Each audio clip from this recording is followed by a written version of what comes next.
Peace, y'all. What's going on? It's your girl, Q the Astrologer. Please be sure to like the video, subscribe, and also share the video to your friends. So, I'm going to talk to you guys about my moon square midheaven experience that I experienced back in March. Okay, so here's another personal experience, my life experience type of story. Now, my moon sign sits in my seventh house. Okay, my moon sign sits in my seventh house, and it's talking about my midheaven career, the highest point of the chart. Okay, so let's kind of briefly talk about what the moon line entails. Like, what is the energy of the moon line? So the moon line is going to represent, in an astrocartography sense, our divine feminine energy. Is going to talk about our instincts, our emotions. We know what the moon rules. It rules our emotions, our safety, security, and stability, our emotional security, our emotional stability.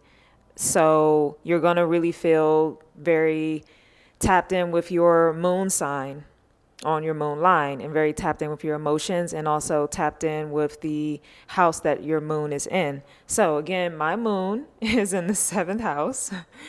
Okay. And then my midheaven is actually in I won't say the sign of my midheaven, but my midheaven. Okay, great. So we talk about that. Now, this is a square that I dealt with. It was moon square midheaven. It was in Thousand Oaks, California. I was only there for a few hours. I went up there to basically do a quick little gig for a YouTube channel.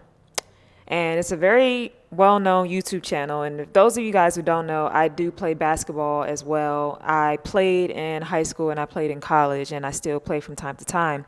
So this was for a YouTube channel, for a basketball YouTube channel by a very well-known YouTuber. So I got the opportunity to go, and I found out that the shoot was up in Thousand Oaks. I was not happy about that, knowing the lines that I have up there. I also have Saturn square midheaven there as well. The Saturn square midheaven line is a lot closer than the Moon square midheaven line in that location, but I went anyway. It was an opportunity. I said, hey, let's go and do it.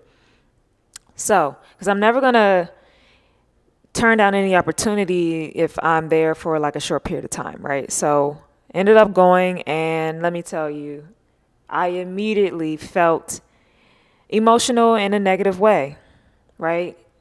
It was the hardest, worst, one of the worst days of my life, I'll tell you that. And the moon square midheaven line is about, as I look on the computer here, it's 212 kilometers from Thousand Oaks. So it shows up, right? I was in the vicinity, sure, for sure, and I felt emotional, sad after the shoot and everything. Driving back in my car, I felt sad. I cried. I mean, it was the worst.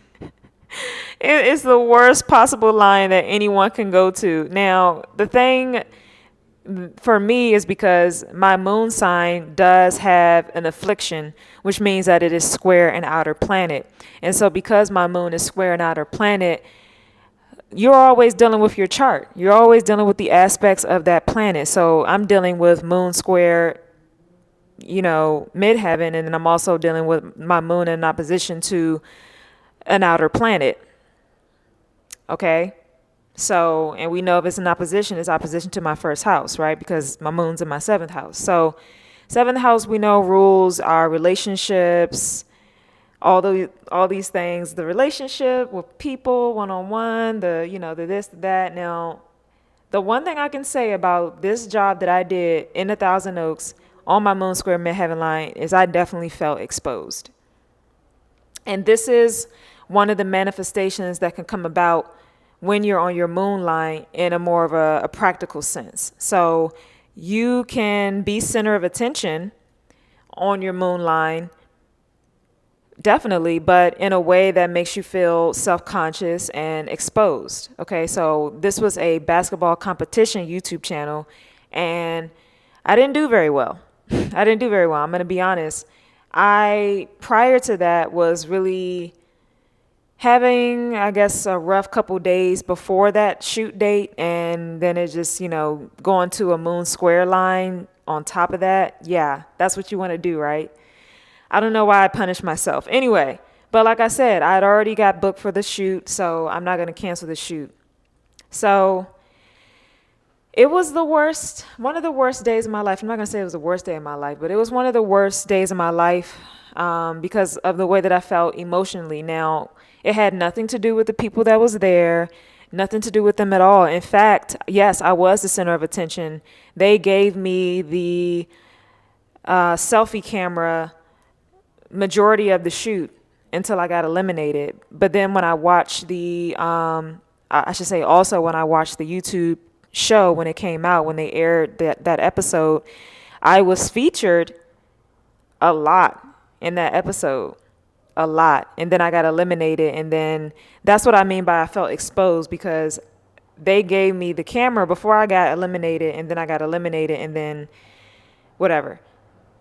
Now, this is what I mean by the practical side of the moon. You could be the center of attention, but in a way that makes you feel self-conscious and exposed. And I definitely felt exposed after I got eliminated and self-conscious about my basketball skills for some reason. I'm not even going to front, but that's because I was in the energy of the moon square midheaven. And you know, the midheaven is the top part of the chart. It's what we see out in the public eye. It's the public reputation. And so with the moon in my 7th house square, the pretty much 10th house midheaven, it didn't make me come off in a good light. As I started reading the comments in the YouTube channel, I got more negative comments too than I got positive comments. And I mean, you would think that these people knew me from high school or college or just in my day-to-day as an adult. Like, these people were going in on me in the comments, like saying things like, oh, I'm so glad that such and such got eliminated, and such is like this NBA basketball player, which is, they were comparing me to a basketball player in the NBA that is questionable and not very good. Like, they were ripping me a new one, let me tell you. Okay, a new one. And then on the other hand, I got not even like compliments. I mean, I get told a lot that I look like Jada Pinkett Smith, and that was the closest of compliments that I got on that YouTube channel. In the comment section, there were maybe like over 5 people that were like, Jada Pinkett Smith was there. I could have sworn that was Jada Pinkett Smith. I glanced at this chick one time and I thought that was Jada Pinkett Smith. Like, these kinds of comments. I think I only saw one or two comments where someone was like, oh, she's gorgeous.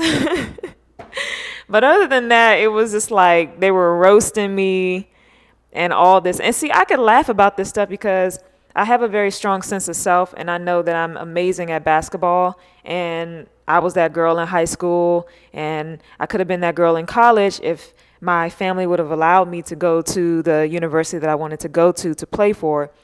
So I know that I'm great at what I do, and whenever I go anywhere and play basketball, people are like praising me for my skills and my ball handling skills and stuff like that. So I can laugh at it and everything, but I can tell you one thing: the manifestation of those comments and how I felt that I failed was a result of the moon square midheaven line. You know, like I said, I think at that point when I was driving home from the shoot, I felt that I needed to be nurtured and I needed to be cared for. And I even made the mistake while I was in the car driving home, I was so emotional that I made the mistake to reach out to someone that I stopped communicating with. I reached out to an old friend that I stopped communicating with, and it was not a good idea. It did not end well at all, because I got back to where I live, which is not around a moon square midheaven line at all, and then I kind of snapped back to my senses, like, okay, that was not a good idea. But see, the person that I reached out to was someone who represented to me in the past, someone who was like a mother figure, a nurturer, a carer, a caregiver, someone who was empathetic, and I just kind of needed that, right? I remember too, driving back, I was actually supposed to go to an event after that shoot, but I was so discontent and emotional that I ended up not going to that event, and I ended up going home. Straight like that. I ended up going home. I was a emotional wreck. Okay. So, in conclusion, I also feel like because Saturn, I'll just go ahead and tell you guys, the Saturn square midheaven line was in Thousand Oaks, and so is the Moon square midheaven line, and Moon is opposite Saturn in my chart. So, with me being on those two lines, with this particular aspect in my chart, Moon opposite Saturn, it made things very challenging for me to even shoot that day. I didn't feel comfortable with the people around me, with the people on set. And I love kids, and I couldn't even relate to the kids that were there. I felt like I felt like a fish out of water. I did. I felt like I was just some other person. You know what I mean? But, it is what it is. I'm sure when I become even more well known in my career, that those clips are going to come up, and hey, whatever. No one's perfect, right? And so that was just a moment of me being on my Moon square midheaven line, feeling like super exposed, feeling just like, wow. Wow. You know what I mean? But anyway, guys, that was my Moon square midheaven story. Okay. Hope you guys understood where I was coming from, understood what the moon line means and what the Moon square midheaven means. Basically meaning that you're not happy with how you are being seen in the public. And definitely the results were I was not happy with how I was seen in the public once that YouTube episode came out. Anyway, guys, thank you so much for watching, and be sure to drop down in the description box if you would like to get in contact with me, book a reading or anything like that. All the information is down in the description box below. Until next time, guys, peace.